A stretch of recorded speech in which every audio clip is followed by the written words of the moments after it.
G'day viewers, this is Troy from the Troy's Visual Arts channel. I thought I'd share with you today a vintage piece of video camera technology. Would you believe you're looking at me through the eye of a vintage colour TV camera made way back in 1978.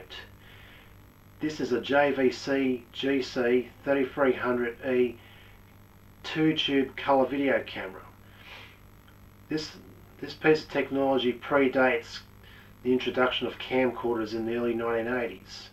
Back in the 70s and early 80s, prior to the introduction of camcorders, cameras and video recorders were all separate units. You carry the portable video recorder on your back or on your shoulder, and you hold the video camera in your hand. And they of course were quite heavy too, and probably would have given the camera person a bit of a backache. But by all means, back in the days, that was considered very portable, and you can pretty much take your camera anywhere and shoot anything. This camera alternately also connects to a power source unit which has audio and video outputs, which is the case with my unit. I have my camera connected to a power supply unit below, which has got all the colour controls and the lighting condition controls, and I have it connected to my portable DVD recorder, which is recording me right now. I have to say I'm quite impressed with the accuracy of the colour reproduction from this camera. In good lighting conditions, the colours are very accurately reproduced and look very comparable to the early camcorders made in the early mid-1980s. The only difference is the later cameras didn't have the lag effect because they used better camera tubes called Saticon tubes. The vidicon's tubes were pretty much prone to lagging in pretty much the lower lighting conditions, and as a result, when I move from side to side, you can see a bit of lag. Move my hand, there's a bit of lagging, a bit of ghosting. Makes quite a nice effect, I have to say. To show the accuracy of the colour reproduction from this camera, I've brought in a video case cover. As you can see, the colours are quite accurately reproduced and look quite good. Also, I have an inkjet transparencies packet which is quite colourful, and as you can see, the colours look quite close to accurately reproduced.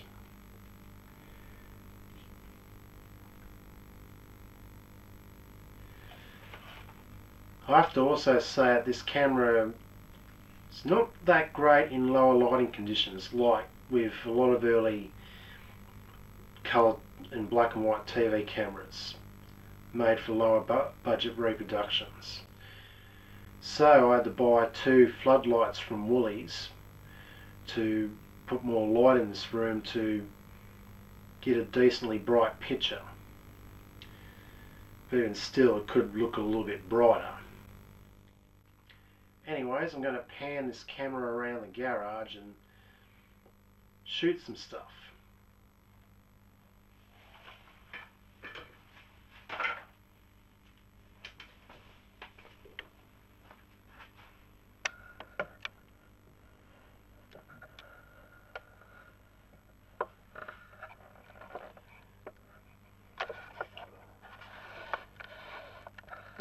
And a bit of electrical interference. Now I've got some visual feedback pointing the camera to the TV set. Pretty groovy, cool looking effects, eh?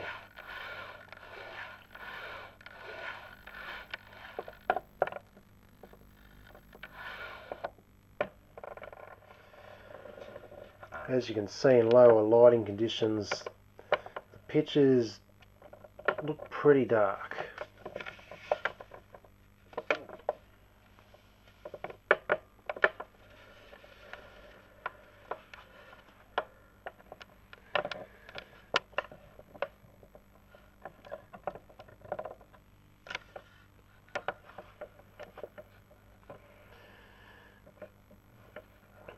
And here's where I've got the lamps situated. Do not point for too long, otherwise I'll burn trails into the tubes, which is not a good thing.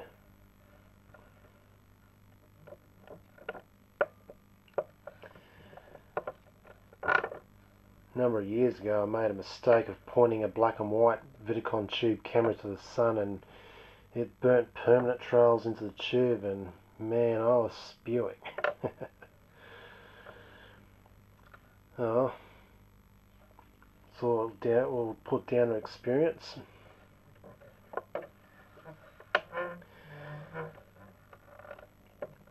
So this is,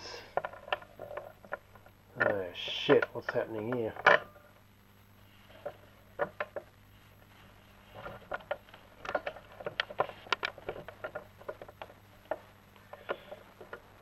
Shit.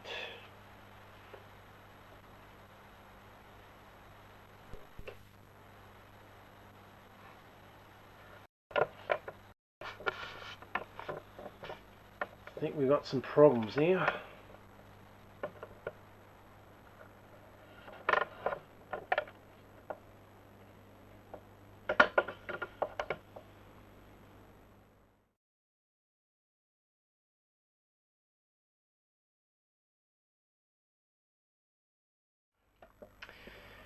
Seems like my viewfinder on this camera has gone a bit faulty. Here it is, right here. Put it out. I can look, get a bit of a close-up, nice sharp close-up view.